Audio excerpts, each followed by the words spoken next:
Yo, Teen Python here, and today we have something very cool. I am bringing you a 4-player game. This is one of the newest editions that is currently being tested by our beta testers, and I would say rather successfully. The 4-player battles are getting more and more intense, and this makes them interesting to watch. So let's get straight into it. The game begins quite as usual. Purple is retreating their heavy divisions away from the center, while Orange decides to go for a quick river crossing, hoping they'll be able to capture lightly defended purple cities. And interestingly, they are successful. But not for long. Meanwhile, Red is attempting to push into blue territory along the shore. While their initial charge clearly failed, they decided to regroup their armies and prepare for another advance. Blue, seeing that Orange is actively fighting Purple, decides to start their own attack and carries out several test charges to see if Orange lines will fail.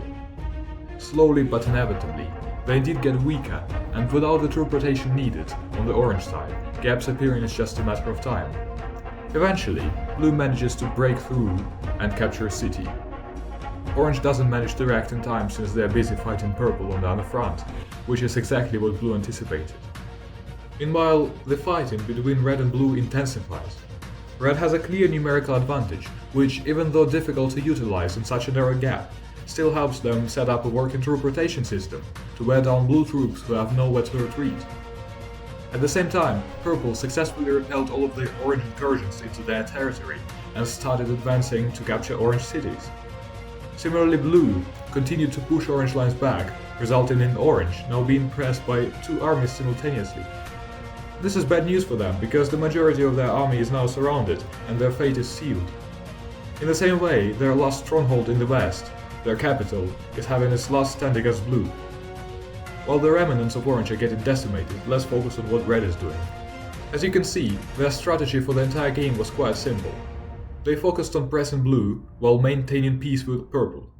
That worked amazingly, because Purple was busy fighting Orange, and Blue just didn't have enough resources to organize a proper defense against their armies. But now, times have changed. Blue together with Purple have annihilated Orange armies, and Blue claimed most of Orange land. This land, if used properly, would give them enough advantage to defeat both of the remaining nations. All they need is some time to recover, regroup, and heal their troops. This means that Red's only chance to win the game is about to be lost.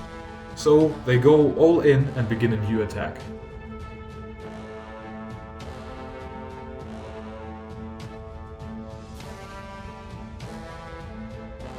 In the same way, Purple doesn't let Blue rest. Their armies have successfully recaptured one of Blue's cities, forcing Blue to retreat.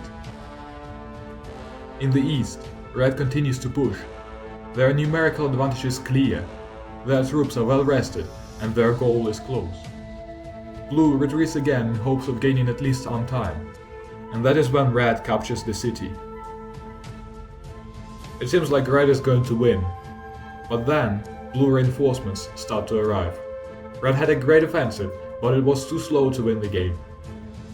Blue successfully recaptures the city, encircling an entire division group.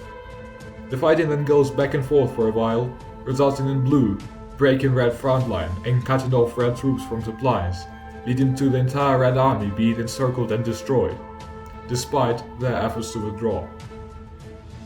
In the same way, Purple loses to Blue. They fail to regroup in time, and this results in a devastating defeat and the loss of their major strongholds. But not all is lost yet, as fighting still continues in the narrow pass along the shore. Almost unaffected by the destruction of the Western Army group, Red continues their fight on this front. They claim one of the key shore cities that Blue used in their defense. The war is not over. The northern situation is not looking great though. Red defenders get easily overrun, and it's not long before Blue makes their way south to cut off the last army group Red has. Blue makes their way to the Red capital.